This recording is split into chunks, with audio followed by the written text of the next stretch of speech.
Yo, what's up? This is Splendid Radio on Farside TV with a very special guest from well shoot, I'm not gonna say where he's from because I don't even know where he's from, but I know I've run into him uh as of the last couple of years in Harbor City, putting in some good civic work, Mr. Peter um Bernal. I appreciate you coming through. Absolutely. Thank you for having me. You've been man, so you were a face that I saw uh around the buildings of some civic stuff going on in Harbor City. And Yeah. then when I went to, which is the first one I've ever went to, it was like some type of Harbor City council meeting or Mhm. something where they were voting, and it was over at the library that was kind Yeah. of next to Narbonne. Harbor City Neighborhood Council. Yeah. Okay, Yeah. okay. I'm on board. Hmm. And it was kind of amazing because I'm far from a Republican, man. I'm not gonna say how I flow, Yeah.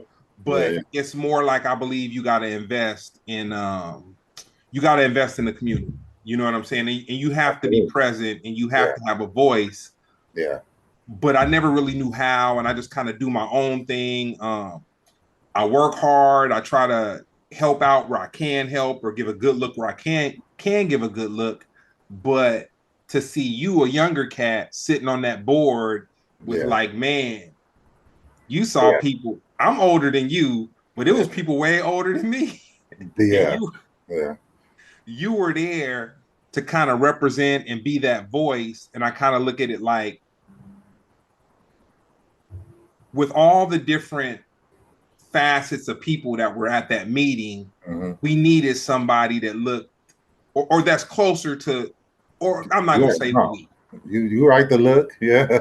I Yeah. needed somebody Hmm. that was involved in that conversation, that knew Yeah. the people that were involved in the conversation Yeah. for where I live. You know what I'm saying? Yeah. Because people can get so lost in the sauce where they're like, they look at like the president and the vice and like all those politics, and all that's something that goes on. But really, you have to be knowledgeable of the politics that go around where you lay your head at. Well, I mean, for me, that's like civic engagement is everything. I think that's everybody's responsibility to ensure that the community, at least, right, the community that you live in, the community that you operate in, whether it's you work there or you play there or you live there, you have an obligation to want to see that community prosper, right? So I feel like at least it's the conversation I have with people when it comes to voting. You have a civic duty to vote at least on local, you know, local, runoffs and all, any type of local election or any policy changes that happen locally. You have a civic duty to vote because that really directly impacts, yourself, your family, and the community around you. So yeah, a lot of people might not see the neighborhood council as such a big deal, but for me, sitting on that board is bigger than just sitting on it. It's actually showing the people in the part of Harbor City that I claim to come from, that it's very possible to participate and also to spark some change. And so yeah, I feel like it's a responsibility, and it takes one to kind of get out there ahead of everybody to try to set that standard, and behind you they'll follow for sure. Did you come up in Harbor City? I did. I'm actually second generation Harbor City, and my grandmother migrated to Harbor City back in, I want to say sometimes in early '80s. Um, not too, we lived up in the Narbonne, what they call the Narbonne tract of Harbor City. Yeah. But my mom, the youngest of four daughters, she was you know, little, rambunctious. She was born as the clown boy out of the four girls. So she ran the street. So we ended up, with strong ties to the side of Harbor City where the project housing was. So yeah, I'm Okay. born and raised from Harbor City. Went to President Elementary. Went to Fleming for a little while, Narbonne for a little while. But yeah, I'm from Harbor City. Okay. Okay. Yeah. I went to President for a week. Okay. My there was a principal to a magnet school that lived two houses away from me. And I went there. So this was over behind Bishop Montgomery in Westchester. It was called Okay. Paseo del Rey. So I went to elementary school there. And then I wanted to come to Harbor City because I was like, man, I want to, go to school with the people I play with in the neighborhood and everything. And I went to President for a week, and I was just like, it was kind of like it was a clique of people that were everybody was from like Lamita, Torrance, Harbor City, and all that. But when I was going to school out in Playa del Rey, it was people from everywhere, man. There was people from the Palisades. So for Yeah. me, I felt like, and this is a trip, even like in the third grade, I was like, I want to be at that other school Yeah. because the diversity to it was just so much. And Yeah. A Harbor lot of City has always dynamic. been very diverse as far as Yeah. Asian, Mexican. You got your Asian, you got your Yeah. Hispanic, you got your Samoan, you got Yeah. your white people, you got all that. But at the school in Playa del Rey, I was just around. Like I mean, not like that was whatever, but like I But went to school. you could be at a diverse school, not nationality wise, race wise, but then also too, whereas in like you go to president, there was Asian kids, there was all of that, but culturally we almost all were like the same.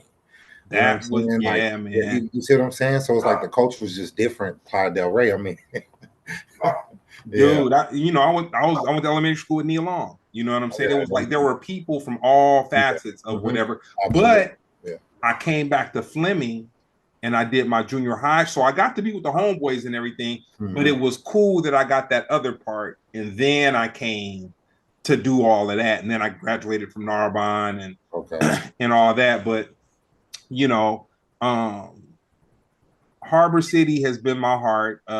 Yeah. I've only lived away from it for like a year in my life. Yeah. From 1975 up till now, I've Yeah. only kind of lived away from it for a year. And in that year, I lived in Wilmington. Okay. So it wasn't like you know what? That's not true. I was in Long Beach for a year and I was in Hmm. Wilmington for a year, but my heart is in Harbor City, man. They got Yeah. everything I want. Yeah, and it's funny because I got almost an entirely different story. My grandmother was always up in Harbor City. She passed away last year. The family Oh, home is rest in right there, peace. so that was the roots. That was where the substance was. When you needed to go kind of check in, you went to mom's house. We called her my grandmother. Everybody in the family called her mom, and you went to mom's house, and that's where the center was. But my mom was a Rolling Stone. My mom moved everywhere. I mean, I went to schools in Long Beach. I went to Narbonne, LA High, Fairfax, Venice, and Cabrillo. So I went to 5 high schools. You see what I'm saying? So, mom moved around a lot, but it was always Harbor City was home. When I knew we was on that 110, and once we passed that 405, I was like, it was just a different feeling. Despite anywhere else that I lived at, it was just a different energy. The community was different. The structure was different. The way that the blacks and the browns get along in Harbor City was different. You know what I'm saying? So, yeah, Harbor City has always been home for me, but we've been a lot of places. I'll tell you something funny. So you might have known him. He passed away. My homeboy Sam. He was uh what was his dang, I can't remember his name. He was from Harbor City though. Sam. Sam I am. Huh? Sam Yep. I am. Yep. Yep, Sam. Yeah. So I was real close to his brother Andrew. Like me and Andrew were real tight. And then Sam came home and he worked for me for a couple of years. You know what Okay. I'm saying? Yeah. And he would say like, "Oh, that's my cousin. Oh, that's my cousin. Oh, Mhm. that's my cousin." And then I'd be like, "Man, fools is grown. They like, that's my." And then OJ, right? Yeah. Yeah. Yeah. And then OJ would say the same thing. And then I had a homegirl that lived in like over kind of by where the projects were, and I went over there to like a little family gathering and whatnot. And I was like, "Damn, everybody is. I mean, you're not Everybody is. blood. Everybody's not blood related, but like the Hey, way cousin. everybody Yeah. was, that's some special stuff." Yeah, it's tight knit. You talk about tight knit. Harbor City's been an under resourced community for a very long time. So, you know, oftentimes, more often, in communities that are under resourced, you have a lot of community advocates that kind of get out there and bring awareness to a situation. Whereas in Harbor City, that was never the case. We just kind of got deeper into us. more of a secluded community. If you're not going to give it to us, we don't need it. We'll provide it for ourselves. Just don't come down here type of ideal. And that served us well for a long time because we survived. But today's time change is necessary. So we have to change the conversation and the narrative of how we stay unified without the negative context to the lifestyle that we lived prior. You know what I mean? But I think that's something that really is what empowers us as Harbor Cityans, is that unity that we show and that type of love that we show. Just a couple of days ago, I was just floating around Harbor City and talking to one of the older homegirls, on the Hispanic side, just on the phone, and mentioned that I was going to get something for lunch, and she was like, "Oh, stop by the house and I'll get you some chorizo and eggs," And 5 minutes later, I was sitting on the couch eating chorizo and eggs, and that's the relationship that you have in Harbor City with people. It's a special thing, and I feel like the light should be shined brightly, in the current position that we're in as a community, of trying to open ourselves up, get the resources, but also change who we are as a people, for sure. For sure, for sure. So now we're gonna get into what you do. I just had to kind of build you up a little bit because you Absolutely. so Don't get me because going. you I've I been at really got a lot the of board of supervisors all day. Greg, you get me going. We're gonna get to talk about budget points and all type of we gonna get to it. We're gonna get yeah. to it. But what's the first time you heard a hip hop song that spoke to you? Ooh. Okay. So um a little backstory. I did a lot of growing up in as a ward of the state, so group home, boys homes and stuff like that, and moved around a lot as a kid. And when I came home, finally, I was about 10 years old. My grandmother got me, and I was absolutely whitewashed, Greg. I was listening to New Kids on the Block. Grew up with Oh man. a couple of years with some families in Palm Springs, and I was a little whitewashed, listening to New Kids on the Block. And I had a cousin much older than me. He came over one day and was like, "What is this? This shit you listening to? What is this?" So I had an old Casio radio, man. He went in the room. I'll never forget it. My cousin Damon. He put the cassette in the radio, closed it, pressed play, and told me word for word, "Don't touch this speaker." And the first song that came on, I remember the intro on the Method Man, METHOD man. You know, hey, you get off that Method Man Yeah. album All right. came on, but it had that intro, that wild intro. They was talking about what they was gonna do to each other, and being a little whitewashed kid, man. When I heard that blew my mind wide open, bro. Yeah, but so it had to be that Method Man album. That's dope. I've said it a million times on the podcast, but I saw Wu-Tang their first performance in LA in a bowling alley. It had to be 91, around between 91 and 93, somewhere between 91 and 93. They performed all sitting on stools, like before this unplugged stuff and Yeah, everybody. yeah, And it yeah. was amazing to me Mm-hmm. because you had all these dudes, nobody stood up. Yeah, It was no mic cords tangling and all that yeah. kind of stuff. Nobody jumping around. They Yeah, all busted their lyrics with the mics in front of them, and my mind was blown. I was like, "Oh man!" they let the music talk. Yeah, 100.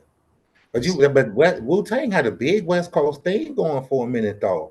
Oh, they were Like there. They were, you could say big that they out here. you could say that they from out here. Well, You not can, they're yeah. from New York, but they were on Listen, Loud Records, the and way so that Loud.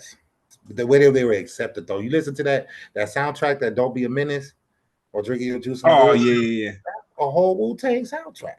yeah, Yeah. yeah. No, they spent a lot of time out here. Yeah, they Mhm. were Loud Records. Steve Rifkin. Yep. Shout out, rest in peace, Bigger Bill. I knew their road manager who first Yeah. kind of was with them, breaking them into the whole Yeah. little nine. So the art of listening to an album has kind of been lost. Man, I'm not gonna bash the youngsters, but for me, every weekend I listen to an album because I just feel Okay. like people have forgotten how to listen to an album. Yeah. What's the last album you listened to in its entirety? Ooh, in its entirety. Oh man, don't get me going. I know, man, it's a lost art.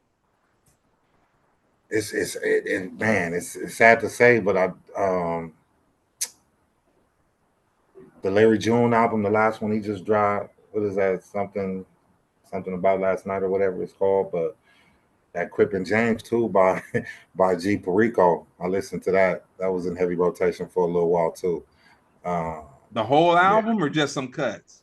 No, the whole album. Oh, Like okay. let the whole thing ride out, play it from beginning to end. But I can just tell you the first album that I really did that to that stuck with me was the Raekwon Only Built for Cuban Links.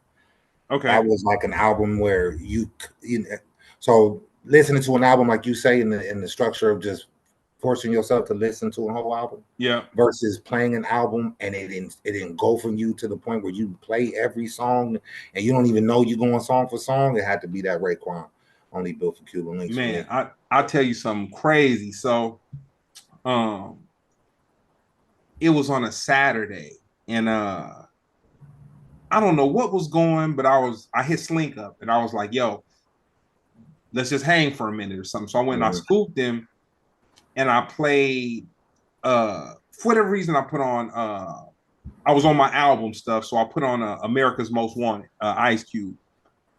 Now, me and Slink are homeboys, and we weren't homeboys back like when Ice Cube was doing this. Like we've only been homeboys for about maybe like 6 years, 7 years, something like that, Okay. whatever. But when I played America's Most Wanted, it amazed me because he knew every. And when I'm not, dude, like I'm not putting a lot on it when I say he knew every Yeah. word. Like he knew every word, Yeah. and I was like, dang. When that album came out, it meant a lot to me. Yeah. I mean, it meant a lot to me because it Yeah. was kind of it had a that was when Ice Cube had stopped doing the NWA thing, and then he went and got with the Bomb Squad, and then the Mhm. Bomb Squad was who made beats for Public Enemy and all that. Yeah. So Ice Cube leaves NWA, he goes, he does this album with these cats that are like Public Enemy, which like man, that was just like my everything. Yeah. But it was, and so I looked at it like, dang, I liked it a lot, the album, Mhm. Yeah. but I didn't know every word. Yeah. And I was sitting there looking at this link. And I was like, dang, he like it more than me. I was just like, Mhm. man. But I say all that to say, we cannot forget the art of listening to albums, man. And even though it's hard, Yeah. you know, Yeah, it's hard. but the right album too will almost put you in it. Like I say, will put you in that space. You know what I'm saying?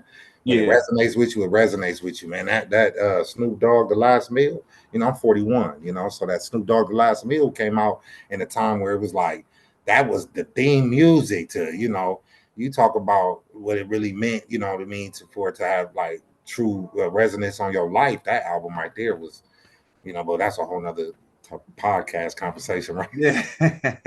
But I tell you this though, um, we can't forget how to listen to albums, man. Yeah, And I just say everybody don't have to be me. Like, yeah. I just How do force you do it? myself. I'll ask you a question. How do you do it? What would you tell the people is the best way? Seclude yourself, play it through and through, You know what? I tell myself this: I'm gonna do something in my house, maybe straighten up or go Mhm. through papers or even hop on my computer or something, and it's gonna take me about an hour to do what I'm about to do. So Mhm. I'll say, okay, what groups were dope to me that I Mhm. haven't listened to forever? Yeah. And then I'll say, you know what? I'm gonna listen to the album and I'm gonna see, was I just hyped on not necessarily the group, but what was going on in life at the time? Because Mhm. like a lot of people, um, I managed a rap group for a minute, and one of the things that people would say when they would talk about the group's first album was, "Oh man, that tape got stolen from me in college. Oh man, that CD got taken from me in college. Oh man," and then it made me kind of think from an unbiased point of view. I know the people like the music, but they also, man, they were having the time of their life. So like all of it was kind of connected. So for me, I go back to times when there was music groups that I thought were dope, and I'll just lock it out and I'll say, you know what? Other than the Clips, I've been on the Clips, man. Like I feel like they've done an excellent job of marketing and rolling out an album. But the Clips, they only make one kind of music. You know what I'm saying? So, Yeah. If you heard it once, you hear. Yeah, you heard it all. Yeah. but you know what? I loved it. But Even but they fill a void though. They no, they absolutely do. fill a void. Yeah, you know that style of rap. If we didn't have people like them still holding on to it, actually being very thorough with the bars, putting it together, Yeah. structuring it, making you think. I'd loathe to know what that looked like. You know what I mean? Like without artists like that, the clips have really, especially currently with their new wave, really revitalized a lot of that backpack rap for sure. Yeah. Your favorite hip hop movie? Boys in the Hood. I Boys in the Hood. Well, two. I never, have to say two. I have to say Boys in the Hood, and I have to say Belly. man. Belly cinematography. Ooh. The Belly alone was just like that. Home, home girls, dark skin, and them. In that blue light, Dude, but you know what though? forget about it. The cheat code to Belly, homeboy that shot Belly was a video director. Video So he director, made it look like a a dope music video. video. Yeah, Yep. yeah, like a Yep. feature length music video. I mean, the opening scene, the club scene, the music, the ending scene, the Hey, Muslims and the building and the parade outside or whatever, the convention out. Come on, man. hey. Get the Jamaican The scene, message. or the The message, yeah, DMX and the message trying to turn him on the his people, message. man. Yeah, yeah, You yeah, know what? I'm glad you said that, man. In yeah. my mind, Belly was great, but I probably wasn't giving it enough props, man. I think I'm gonna watch Belly this Watch weekend. it. Watch it again. Yeah, watch it again. It's a good movie.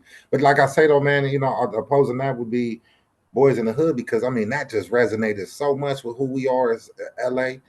You know what I mean? Like if it was ever a movie that could let you know how it was growing up, around gang lifestyle, around that environment and the LA culture, that movie captivated that very much. So Nah, it was definitely a space and place and time. Man, matter of fact, no, you got me thinking, man. I'm mixing movies up. I was about to say, shout out, rest in peace to cousin Harold and Saphir, but that was Minister Society, I man. was Minister Society. Yeah, You got me. yeah, You got yeah. me. You know what I heard, and I haven't fact checked it, and I know people ain't fact checking these days, but I heard that Minister Society, like, I don't know, one of them was supposed to be a ghost, or one of them was supposed to be someone who wasn't there. I don't know. Like there was it. They weren't like one of them was not really there. Like Then maybe if okay, if you put that out there, and I've never heard that, yeah, but if I had to say something, it'd probably be Kane. yeah, Kane yeah, had to be the alter ego, yeah. It was something like that. the Yep, it was people something on the like that. shoulder. Yeah, He kind of. I think the story more or less showed who he was as a person internally, the good of him. But I think Kane was that. Yeah, if anybody had to not be there, it'd be Kane. Yeah. yeah, Mhm. yeah. Nah. So how do you find new music? Uh, I think I'm currently like everybody else. I listen to a lot of Apple Music. I listen to YouTube Music a lot. It really, it's almost like algorithm. What you listen to, they kind of play similar things, and I find some good stuff that I was like, I didn't even know this artist existed. Like Okay. local West Coast artist out of Oceanside, Desi Hollow. I've been listening to him a little bit. He got a little funky West Coast, vibe to him, and I wouldn't have found him if it wasn't for nothing like that. But Yeah. No, I'll say where I give Desi Hollow his props. He does cool songs. He's definitely on the G Funk. yeah, Very hard. yeah, Very, very heavy on the G Funk. But he does songs with those cats from the different eras, and they're not whack songs. Like I'll say he did a song with Sugar Free. I want to say he did a song with Dub C. I want to say he did a song with Corrupt. Uh he's done songs with a couple of people, but yeah, he they're has, yeah, they're that thing. But nah, it's dope that he gives his patronage to the yeah, to the coast. to the Oh coast. yeah, it does. And that for me, that's I listen to a lot. Man, I got an Equimini tattoo in the middle of my chest from the album art, from the Outcast album art. The lady, the naked black lady with her hand back with the Afro puffs and the cosmic juices dripping on the bra. I got that down the center of my chest. So I'm like, I'm really big into music in itself. So I listen to Outkast growing up. I listen to, but man, nothing moves my spirit like that West Coast G funk, that snare slap. I man, I've tried my best to try to like get up off of it, but when it's like something that I need to kind of reflect on and get my mind and juices going to be thinking about something, yeah, it's West Coast all day for me. You know what? I'm gonna give you. We gonna move on, but I'm gonna give you an artist who was dope and he was supposed to blow, but he never blew. Cool. Look up Paperboy. Paperboy. Yeah, Somebody told me about Paperboy. he did Diddy, and he had like a couple songs. It was like two But songs that he had, but it was at a time when like Snoop and those dudes were blowing, and he just was on a smaller little label, man, and he just got sucked up by the vortex, man. And yeah, then another Coolio, the dude LV who sung on Gangster's Paradise was part of a group called GAD. And they were like some dudes who sung. They were dudes who didn't look like they weren't polished. They looked like gangsters, yeah, but they weren't doo-wop, but they was a gangster type of singing group, man, yeah. and they should have blown, man. Gat. Okay. Yeah, yeah, look up Yeah. Gat. So moving on, man. Your senior year of high school. After your senior year, during your senior year of high school, what did you think you'd be doing after your senior year of high school? Well, if I had ever got there, man, I dropped out in junior. I dropped out in my junior year, man. But the plan really was my grandfather. So my grandfather, it's funny because my homeboys know the ones that really know me. But I grew up. My grandfather was a certified arborist. He had a tree and land care business for like 46 years. That was the bread and butter for our family for many years. So I grew up, as early as 10 years old. I was working on weekends. Get up, go put your boots on, you going to work. And so, most of the time I spent, with the homies or, hanging out was divided by, working, so it saved me from a lot of things. But I thought out of high school that I'd be running the family business, and I did, but that came many years later. But I thought right out of high school that was what I was going to be doing because I had a little niche for it. I had older cousins that, I don't have no brothers, but I had older cousins that kind of worked here and there when they needed to buy a car or something, and that was as far as it went for them. But I actually fell into the industry. I became a certified arborist myself. So that's what I thought I was going to be doing, tree and like I did it for many years. Yeah. So, nah. Well, with that being said, man, now I'm about to fast forward. I wanted to talk about some hip hop, talk about Yeah. you as a Yeah. because you gotta mix the Yeah. sugar Yeah. with the Yeah. medicine, man. You Yeah. just For sure. you can't start off with the medicine, fools be tapped Yeah. out. Yeah. Like, oh man, Yeah. come on. Um, like I said earlier, I met you dealing with Hmm. the Harbor City, the Board of Empowerment, um, dealing with some civic stuff on my Yeah. side, and like me being involved in the Harbor City Jazz Festival, it was really me wanting to give back to Harbor City. That's just that's it's been my home. You know what I'm saying? And then um, a couple of good things. A couple of good things came out of me being on the board. One of them, so I live 3 minutes from the lake where they had the jazz festival, Hmm. and the only thing I really heard about the lake was they used to have fish there a long time ago. Yeah. Uh, When you they actually used to be able to walk up to the waterfront. Yep, they shot Freddy Krueger. Hmm. One of the Freddy Kruegers. They used Yeah. the lake to shoot The some of the lake. Freddy Krueger. We had Harvey, the local alligator. You know what Yeah. I'm saying? Oh, you talking about And Reggie? Reggie. Reggie. I Yeah. was talking to my Yeah. homeboy over the weekend. I said Harvey, and he couldn't get it. No, Reggie the Now, goat.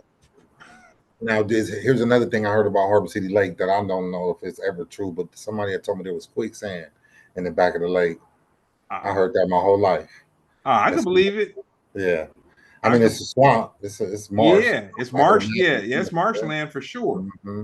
for sure. And so when I had an opportunity to go down to the park and survey it when they were the committee was figuring out like where the stage would be and Yeah. whatnot.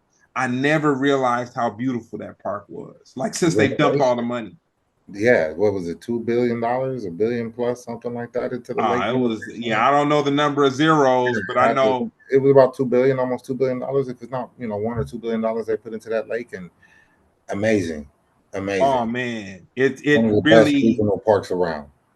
and yeah, man, it was. And so me getting involved and able to be a part, because like man, I'm definitely not paid, so I don't have money to throw at Yeah. like the community or whatever. But then I just kind of looked at it like, well, man, if I could just give up a little bit of time and then deal with some people. And then for me, you know I have a business partner that I've had forever, but as far as me working with groups and teams of people, I've never had to or whatever. So it was very interesting for me to not be the voice or the lead, and then just sit and to learn and just Yeah. sit back, Hmm. enjoy the democratic Yeah. process, see things happen. You know what Hmm. I'm saying? Utilize different team members for what they bring Absolutely. to the situation. Yeah. Um, what started your path into leadership? I don't know. Necessity, the necessity for change, man. Grew up pretty rough. Mom's struggled with substance abuse for years. My father was a lifer. Mom's surrendered me when I was about 5 years old, so I went into the system around five and spent about 5 or 6 years bouncing around group home to boys' homes. Came home, lived with my grandma for a little while, and that gave me the structure that I have now as a man. My grandma was a very stern, disciplined woman, and she expected nothing less than perfection. But around 13, 14, I went to go live with moms, and that was a decision that as an adult I wish I had better insight. But yeah, I went through a lot growing up, bro. I'm talking about a lot. Mm-hmm. Boys' homes, group home, poverty, substance abuse. Then of course gangs came into the equation, and the lifestyle that was a part of that. When there was a point in life where it felt like there was nothing else to hold on to. The hood gave me something. They kind of accepted me in a capacity I'd never been accepted before. So that was it for a while. Nothing else was more important. But as I became older and I started to have kids, right? Um, of course, we all transition at some point. But when I started to have kids, it really didn't spark that transition in terms of my lifestyle. I was always going to be the father that I knew I could be. But it's when my younger homeboys started dying. When your counterparts, the ones you run with and grew up with, that's different. That's something we all agreed to do together. But when it's the younger homeboys that are now, falling victim to violent crime, you can't help but to sometimes feel culpable. And I had to kind of measure, that I want to continue to live like this and lead other people's kids astray when I'm trying to do something different with my own. I felt like a hypocrite, so went through a little series where I lost some good people, and it just kind of resonated with me that I can no longer live that lifestyle in that same capacity. So that's what changed for me in terms of how I wanted to live my life and the impact I want to have in my community. So I started coaching Harbor City Park. You can sign up there. Anybody can be a coach. They don't care. You got the time to volunteer. And I coached one year and met a friend of mine that I still, we still cool to this day. And he was like, man, I've coached some high school. You want to do travel ball with these kids? And I'm like, yeah, my son was on the team. I'm like, I'll help out. And, but I'm still very much in the streets, so working with the kids more and more, you start to equate what you telling them to what you doing day to day, and it's like it's not adding up. So something has to change, and you start to make those little micro changes in your life, and over time it becomes something you do. So over 13 years of coaching, becoming an elite travel ball coach, traveling, all over the country playing games, and you know, uh, it really helped me with my transition, and that's where it really started for me. And then, once you become a staple, especially a coach, that's kind of like a good avenue to start at. Being positive force for kids and speaking life into them, especially coming from the lifestyle. I knew exactly where they were headed if they didn't work hard, if they didn't show some determination, some discipline. So the lessons was easy. You know what I mean? Baseball was just a tool to feed them life lessons that I had already experienced. So you talk about all this time later. I'm on the phone. Okay, I miss you too, baby. My daughter, sorry. Hey man, ain't nothing wrong with giving no Yeah, love to the family, man. she come out here with the raviolis in her bowl, talking about I miss you, but yeah, I miss you too, baby.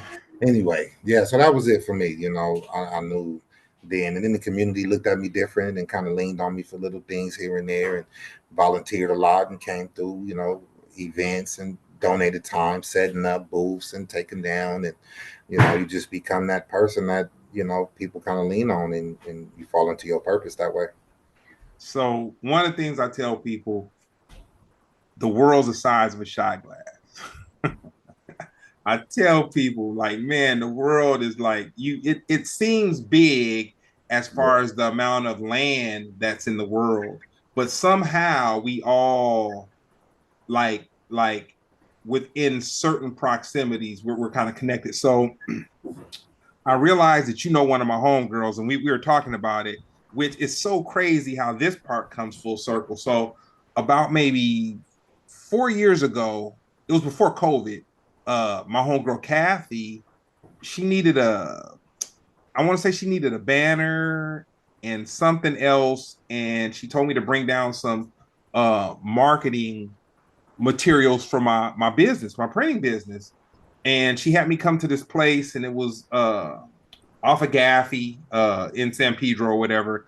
And I saw the people out, and it was like a very family oriented type of thing going on. And it was little everything from the smallest little 3 or 4 year old up to teenagers and parents, and everybody just kind of moving around. But I just looked at it like, okay, Kathy's in the mix. She's the little mayor, or she knows what's going on in San Pedro. That's she you from talking San about Pedro. Kathy Davenport? Yeah. Yeah, yeah, Yeah. No, yeah. that's what I'm saying. Size of a shot glass. Mm-hmm. So um I was there was a meeting that we had for the jazz festival committee, and it was at this place where I had went and saw Kathy and all these people. And so I didn't really put two and two together, but the place was called the Toberman, I believe, or one of the Toberman facilities. And Yeah. so me being ignorant from the outside, Mm-hmm. from the way the Toberman is involved in the community, Mm-hmm. and I believe you work for or with them or I work for whatever, Toberman. Yeah. it seems like whatever it is, they kick in and give the community what they need, man. Man, so check this out. The African American side of Harbor City hasn't had community intervention worker on the gang contract, which has been around for a long time and well over 25 years. So we, like I said, we were underserved. And, my path to this work, went through another organization called SoCal Crossroads, and amazing organization. They gave me a good foundation, put me at Harbor UCLA, and I was a case manager. That people had been shot, stabbed, assaulted. I offered case management to them, and somehow, some way, I fell on Toberman's radar, and things to a mutual friend that we have out of the mayor's office, and they came and supported at a candlelight vigil for a young friend of mine who had passed away, and they saw me, I saw them in their capacity, they saw me in my capacity, and literally on the spot, the CEO Lupe Rivera, she identified that in that space that I was the person that she needed to hire to better serve Harbor City. That's dope. And so in that space, at that same place, she said, "I'm gonna take up much of your time, but I'll have a job offer for you." If you want Well, to give me a call tomorrow, we'll go ahead and go over details. But I can definitely use what you bring to the table at Torment. I hear nothing but good things about you, and I'll say right now, one of the better decisions I have made for myself, but for my community. Because I mean, if I had stature in the community prior, Toberman has uplifted that tenfold. They've given me mhm. the resources and the ability to go ahead and maneuver in the capacity. Not only am I coming with the word and the presence, I'm also coming with something of value that I can give you, whether it's produce, whether it's I mean, literally home goods. So I mean, Toberman, the CEO has a motto. If anybody comes to Toberman looking for something, they definitely don't leave empty-handed. So working at Turbine has been a good thing for my journey into this community intervention work in terms of really being uplifting and very supportive to anything in terms of a need in Harbor City for sure. Yeah, no, that's dope. That's dope. Because like I said, when I went up there to take the banner to Kathy, I saw this place, but I thought it was just like a bunch of community people kind of like I didn't look at it as it being a larger piece that kicked in. I just looked at it like there was just a bunch of kids and adults and younger people and older people, and they're all kind of just working together and Yeah, and whatnot. But yeah. when you explain kind of what Toberman is, that's the resource. And yeah, it's one of the longest standing resources. I mean, Turbin's been around since 1903. That's a long time. They were a settlement house prior and became a nonprofit sometime, I think in the 30s. But been around serving the people for a long time. And you can go get your light bill paid. You can go get food, groceries. You can go to the thrift store, get an outfit, clothes, shoes, whatever you need. You can get gang intervention, gang prevention, college corner. I mean, what is it that there's nothing you could walk in there that they're not going to attempt to help you with. So but like I say, I don't know what was going on past administrations. I won't pretend to touch Yeah, anything yeah, yeah. I wasn't a part of, but Lupe, in the short time that she's been there, I think she's going on 4 years of being there, has just really opened the doors to a larger part of the harbor area that Tuberman has been intended to serve, and really, especially in Harbor City, I can say for sure. But in all the communities she services that Tuberman serves, she's kind of done a good job at bringing them into the fold. But I could definitely speak volumes about Harbor City and what's happened there through Tuberman for sure. So selfishly, I'm gonna admit the the first time I really looked at you and was like, man, I need to build with this cat. I'm a fisherman. Yeah, And then I just do all kinds of little stuff. And at the first Harbor City Jazz Festival, when I saw you whip, you were driving a van or a truck and you had a trailer, and I was like, oh man, I was like, you can drive a truck. yeah. I was like, That was and the then first time you said something to me. Yeah, and you were like, oh man, anytime, whatever you need, I got you. yeah, And I was like, oh man. And yeah, then I kind of looked at you like, okay. And then I started because we were in the same place in space, but there really wasn't much interaction. I yeah, saw, but when I saw you at that council meeting at the library, I was very impressed. You know what I'm saying? I was very impressed because I felt like you were a voice amongst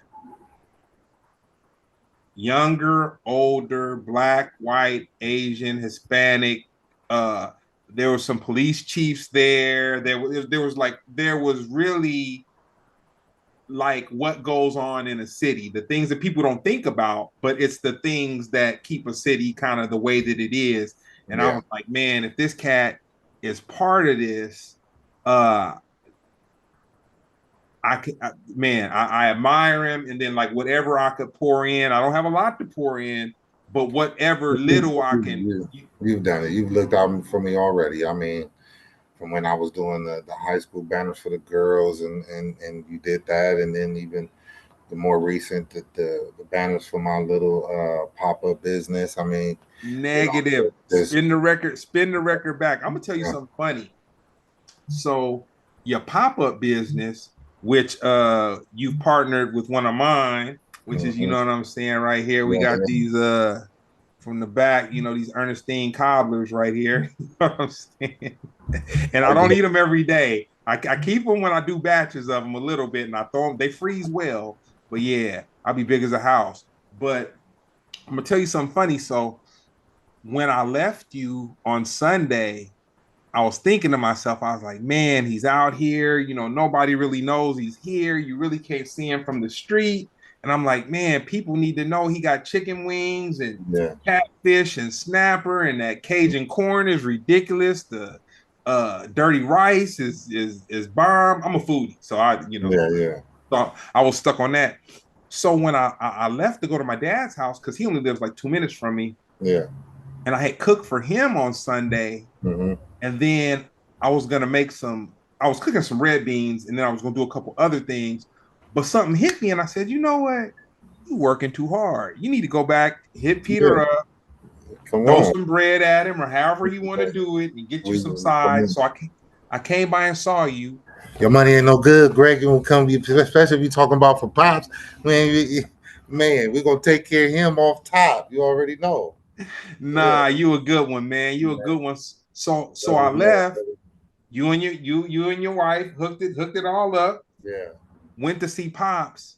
By the time I was at Pops' house for 15 minutes and spun the block, it was about two or three cars there. Yeah. Yeah. Then I went home, and then he wanted something that I had, and his homeboy was coming by. They was gonna have a couple drinks, watch the game. He wants some ginger beer because they do have their little vodka and Yeah. ginger Yeah. beer, whatever. So I spun the block to go and take him to ginger beer, and I saw more cars over there. Yeah. Yeah. Yeah. And I'm like, man, Peter got something going. People just don't know. Like, Yeah. oh man, I just felt like It was our first pop up, and we decided to pop up in Harbor City just because it was born in Harbor City. It really started off as like I said, when we went through this thing of losing people, we needed a better way to fundraise versus the car washes. And I've always liked to cook, and I've always known that food is a great medium to bring oh people together. man, So like when we were doing things like peace partnerships with rival communities, that was the thing that I knew that I had to do when we pulled up to have these conversations. If I could feed some people, we're gonna be all right. You know what I'm saying? So it started off with that. And then, when we needed to bury some people, we started doing these fundraisers. And man, in 4 hours, man, we'd make a few $1,000s off that fish and chicken. So we did that for years, and it just the deep fryers kind of sat in the garage until we needed them. And then my brother, he was like, man, we got to really think about doing this, for profit. So that pop up was the first one. So I knew I could do it in Harbor City because I knew what, like you said, that Harbor City love. yeah. They, you almost bounded by law to pull up on me and buy something. You almost see me the next day at the plaza, and I'm looking at you like I know you seen the post, and you ain't come buy no chicken, but it's Harbor City works like that, so I did pretty good that day. But yeah, we're trying to get that off the ground. LA Fish and Chicks, man, we're trying to get that off the ground. Real quick, man, I'm gonna give a shout out to Ben Frank, man. He's been a faithful in the chat for the podcast for man since COVID, man. There He you go. he cool. So we're gonna shout Ben Frank out, Yeah, man. yeah. He a real one. He a real one. There you go. And man, get at me on Instagram, Ben Frank, DM me or whatever. I think you might have sent me your address, but wherever you sent it, I can't find it. Send me your address. I got some Farside TV and Splendid Radio gear for you. So hit me up, Ben Frank. We really appreciate you. So yeah, I just had to shout him out, man. He's a great Absolutely. dude. But dude, your fish and chicks, man. You know, I'm picky, man. I Yeah, promise you. On everything I love, I don't eat people. I do. I don't like to eat people's food. I like to eat yeah, my food, honestly, yeah, to keep it. And I cook. You know what I'm saying? Honestly. And when I had your red snapper, that rice and corn, yeah, a couple weeks back, I was like, man, Peter really got something. You know what I'm yeah. saying? Because It's only gonna get better, man. It's only gonna get better. But wifey though, this I'm okay. That right there is what's put together for a pop up, man. But in terms of what she can whip up and what she can and can't do, Yeah, we ain't even gonna go there, but we got a good thing. I know that for sure because we even gonna, she's half Polynesian, so she has that Oh, okay. also that Polynesian influence. So she makes amazing teriyaki. So we actually have a menu item called Bang Bang Teriyaki Chicken and beef. That's amazing. So and my brother just got a food truck. Check that out too. That's called Off the Grill. You can find that on Instagram, and so we're doing a collaboration within the next week or two, where we're gonna do Off the Grill X LA Fish and Chick. So you're gonna be able to come get you some hibachi, some teriyaki, but also if you want some fried chicken and fish, pull up on me. You already know, Greg. You gonna eat. You gonna eat. Man, beyond that, man, they can come and get Listen, them. let me give you shame. You talking about you say shameless plug, no shameful plug. So you brought me the cobblers. A partner of mine, a Masadi Mama, my boy Robert Castro and his wife, partner of mine, pulled up just on the strength. They was actually headed to dinner, but he saw the post and was like, I don't care. We gonna still go to dinner, but we gonna go support. So he pulled up. he bought one cobbler. Okay. When you had just bought the tray, nobody bought no cobblers yet. He bought one cobbler. He tried it, called home, was ranting and raving about this cobbler. Hey, he bought every one of them. Every Hey, one person bought all the 10 of them cobblers. cobblers that you brought down there, my brother. I'm Hey. telling you, you got a good thing going. That cobbler's Nah, amazing. man, that's why we got the Yeah. collab, man. We Come got on. we got the collab. Two Come on. good brothers, man. Red snapper, the catfish, fried chicken, and cobbler. But if we wasn't Ooh, match man. made in the oven, you would better start playing. Yeah. And I gotta be honest, man. I was eating on that corn and rice today, my brother. There you go. You know what There I'm you go. saying? Absolutely. Yeah. So That's a passion of mine. I love cooking, man. I do. I love feeding. I just love bringing people together, bro. That's just I think it's in my nature. I think it's my calling. If we could be together, unified, and come to some understandings and share good space, make space to take space type of deal, and honor agreements and be humble with each other, serve, you know, each other, willingly and faithfully and uplift one another, bro. We all win. Like man, I'm a steward of love and peace, bro. It can't be nothing different for me. nah, I feel like you're my younger homeboy. Uh I don't really envy people. I'm not jealous. I'm far from. I like how some people get. I've like never wanted anything anybody had or whatever. Yeah, But yeah, one thing I will say, uh, I do admire the work you do. That's dope. That's yeah. really dope, and that's why I just say, man, anything you need, like I ain't got the world, but Mm. I got You a got, you got, house, you got. a house in the world. You, you one of the most aware and astute brothers that I met in a long time. So blessings, upon you for who you are, the way you maneuver yourself, the sacrifice that you're willing to make for your community. You know, that's all it takes, bro. I'm not nothing special, bro. I just love my people, and they love me back, and they support me in this position. They support me in my role, So how do I not flourish when the people I'm intending to serve feel like they're being served, right? So when it's not about how much or how little, it's just tapping in. So you do a whole lot just by being present. Not, you from Harbor City, how many of us has left and never came back? Yeah, How many of us have chosen to just completely disengage and tune out from what's going on in the community that we hold dear? So I appreciate you, brother, for showing up. I met you, like you said, in an attempt to bring, the jazz festival to the people, dude, So I've done my share of traveling. Like I've truly done my share of traveling, and people say, like, man, uh, where's your favorite place, or where do you like the whatever? Man, the South Bay is dope, man. oh The South Bay. yeah, yeah, Call me lazy, call me whatever, and it's crazy because my business partner really turned me on to what it was. He said, he would say to me, he say, man, you go out to Hollywood and you do, da da da da da da. He's like, dude, you got Rolling Hills, you got Palos Verdes, you got San Pedro. Like, dude, you got all this stuff right in Mhm, your backyard. mhm, And I was mhm. like, and Yeah, then when I really looked into it, I was just kind of like, man.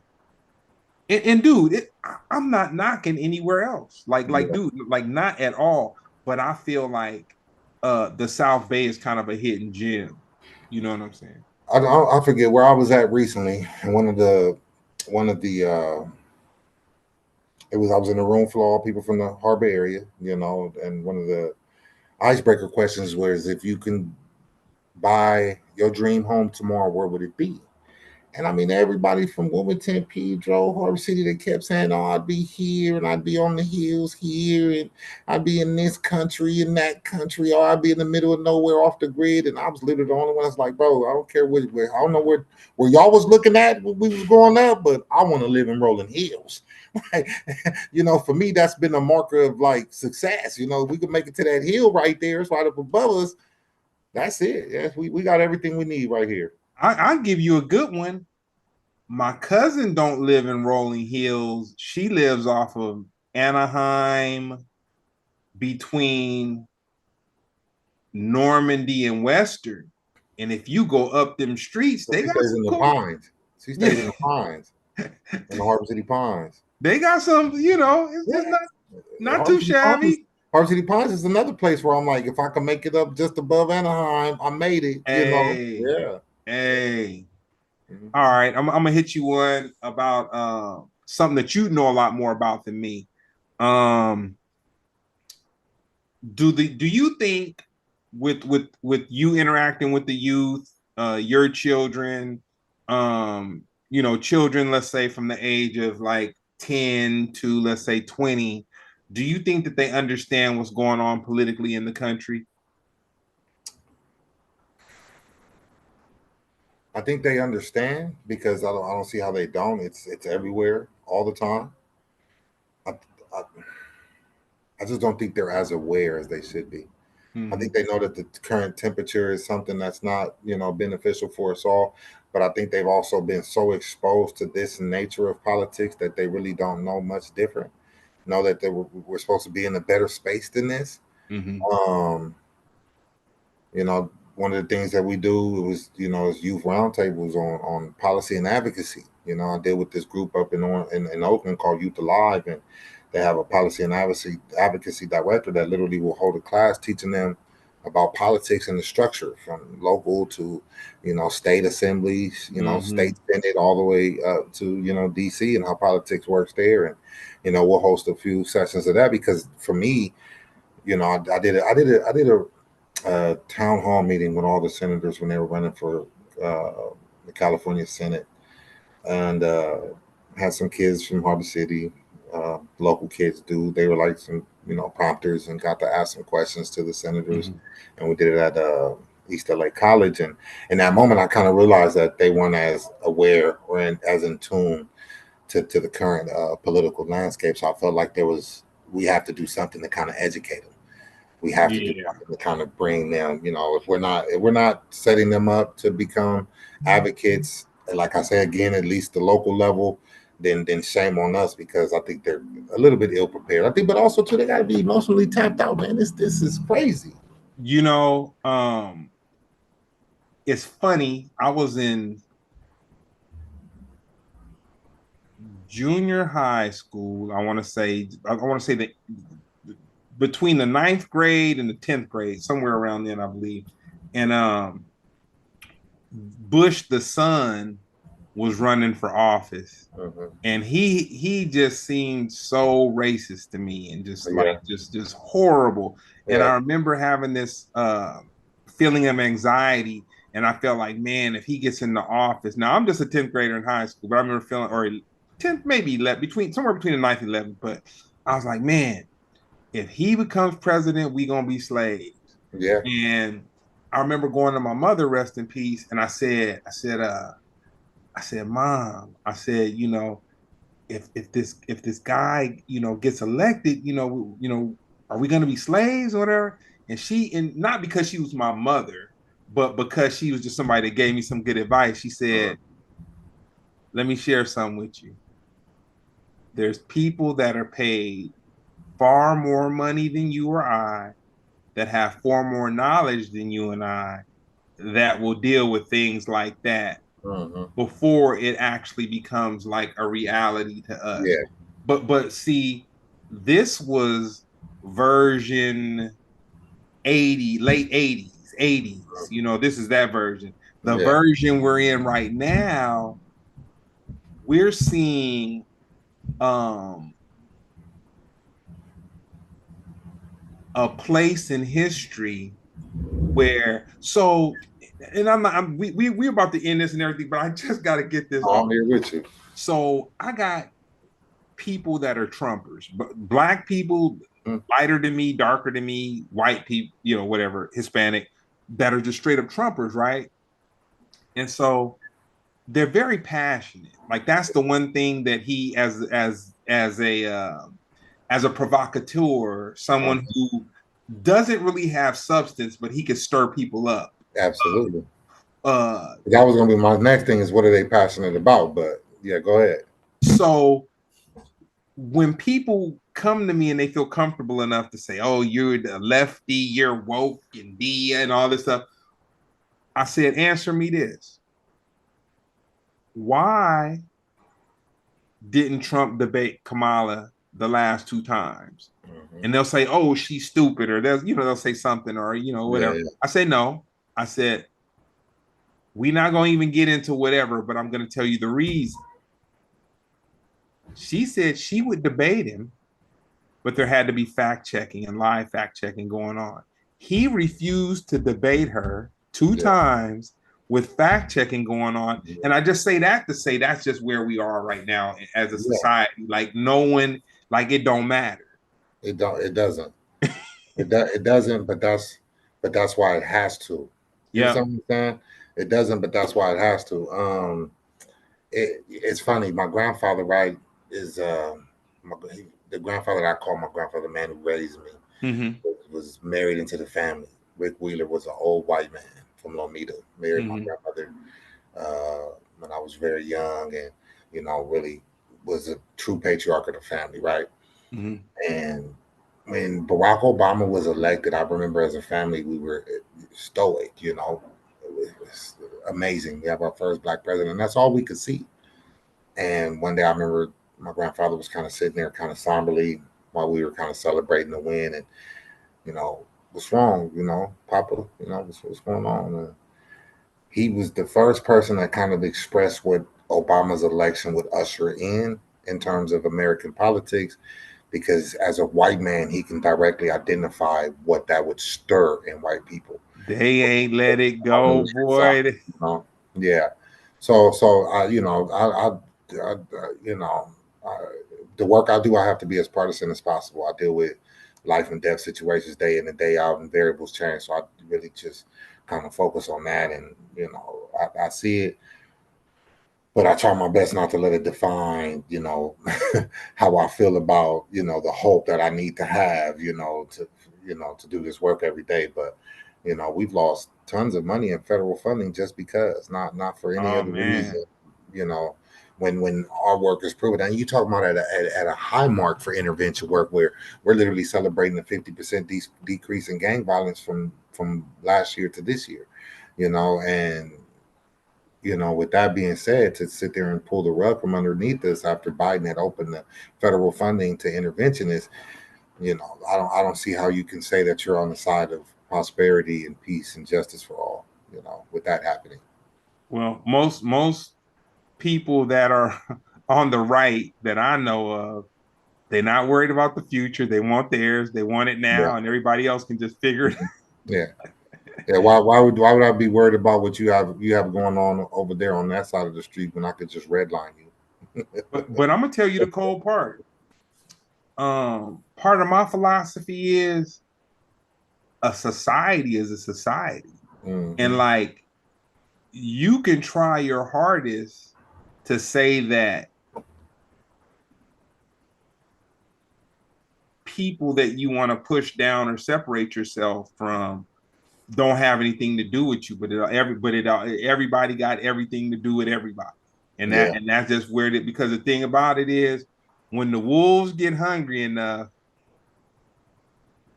they'll chew off their own foot. They'll chew Yeah, you up. Like nobody. So as a society, it's kind of like we all got to kind of keep each other kind of cool because yeah, we are a society. yeah. It's there's no big I's, no little U's, you know. And somebody also said to me recently that kind of put it in perspective was just if this is the time we're living in, then maybe this is who we are. Yep. Yeah. So Yep. Nah. yeah, So if you could have a biopic, what would be the title? a biopic. Yep. Documentary movie, Peter Bernal. Hmm. That's a good question.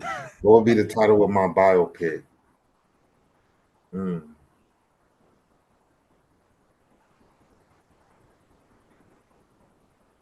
Damn, that's deep. That's almost really deep. And it's funny because I got an aunt that keeps telling me I need to start writing a book.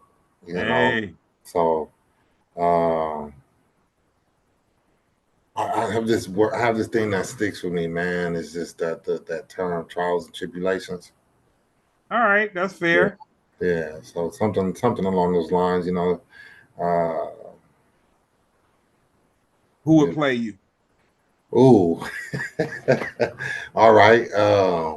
I hear this all the time. Everybody always want to tell me I look like Ice Cube, so I'm gonna go ahead and say the Don Maker gets to play me.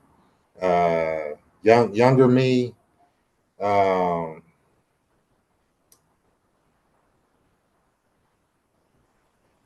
you know who else gonna probably else play me, man? What's that cat's name? Anthony Anderson. I like him a lot. You know, when I'm talking about the work, I might be serious, man, but I'm a jokester, so I like to have fun. But yeah, in the biopic, in terms of like trials and tribulations, if that was a true movie, it'd be Ice Cube, man. All right, That dude's a, you know, I feel like he can embody the true, you know, West Coast nature of who I am for sure. so well, nah, man. With all that being said, man, I just felt the need to like Yeah, have this conversation and document this conversation because once again, dude, I admire the work you do. You know yeah, what I'm yeah, saying? You're someone that's on the front line. Like literally when people say, "Where are your works?" Well, you putting in the work. You yeah, you put in the work, and yeah. then shout out one more time to Fish and Chicks, L.A. Fish and Chicks. LA Yeah, Fish and L.A. Chicks, Fish and man. Chicks. Yeah. Oh LA man, Fish and Chicks, man. Shout out Toberman, man. Shout out Harbor City, you know, Association for Empowerment for the work that they're doing to bring resources and awareness to Harbor City, man. Shout out Greg, man. Your, your podcast is amazing, my brother. You know, but just your presence, man. It's a blessing. I wouldn't even wanted to have done the work that I've done, you know, around the jazz festival had I known that you weren't there. I'll be honest with you, bro, because you bring a level of sophistication, a level of awareness, especially to a venue like that. So, you know, thank you for having me today. Thank you for bringing me on your show. You know, thank you for seeing in me what I try to, you know, project out into the community. So, I'm blessed to have been here, brother. Thank you. nah, I see you. I see you. And once again, man, I was blessed to cross the path because once again, like um, I always feel a need to wanna. And like I say, it's not a monetary thing, but just like Yeah. you got to each one teach one. You got to give a live like to where you lay your head at. Like Mm-hmm. from because where I live, it is a community. Like you Yeah. got parties going on to the right, parties Indeed. going on to the left. Mm-hmm. Everybody know everybody dog. Mm-hmm. We got Yeah. the one, and it's so funny. My pop said he saw a coyote, the first one. He lived in the woods. He said he saw a coyote, going down the street or whatever. Yeah. Yeah. We got a dog on my street. He got a collar. He has not been caged in a yard for like the last 8 years. And he just walk up the street, down the Yeah. street. He hit Yeah. Normandy, go up there, cut through the alley, loop back around. It used to bother me. Cause I was like, man, this dog, but he don't use the bathroom, no, at least not on my yard, around my Yeah, yard. yeah. I'm like, man, they got this, unchained dog. He just, but hey, man, with them coyotes environments, man, I'm kind of Yeah, like, yeah. I saw him yesterday when I came home, and I didn't give him no dap, but I gave him a Yeah. little, you know what I'm saying? Hey, I'll take the Coyotes, man, over the homeless encampment over McCoy any day. Oh So, my God. hey, but I'm blessed that the district cleaned that up, man, and they ain't been back yet. But yeah, I'll Oh take the man. dog. I'll take the dog off the leash, hanging with the coyote. But we actually working, Greg. You know that little green belt right there Yeah. in between the motorhome and the Salvation Army. There's a green belt. That was a part of the refurbishing of the lake, and it's beautiful in there, but it's not being utilized because of the homeless encampment. So now that we got Uh, that cleared up, we actually talking about getting that back open so Harbor City is can use that the it. one like right off of Lomita? Right off of Lomita that goes from Lomita all the way to PCH, the little green Um, belt. oh man. Yeah, so we talking about getting that back open so the community can have that, go in there, have a picnic, go on a little nature walk, so be prepared to get that. But a lot of things moving for Harbor City, man. We trying to, talk to the district about maybe a pool or a splash pad at Harbor City Recreation. A lot of things moving, man. We got the Dia de los Muertos. We got the night market on Bellport now. Uh, Talking about Juneteenth, bringing the Juneteenth celebration on Harbor City next year. Yes, Talking about sir. a farmers market. So, man, we got a lot of work to do, Greg. Well, dude, I barely poke my head up on social media. So if it's something good, just shoot me a text or call me because Oh, you I already know. Yeah, you in the direct circle. all good, all good. Well, no, Yeah. man, I really appreciate you. Thank you. Thanks for your time. This has been Absolutely. another episode of Splendid Radio on Farside TV. Peace.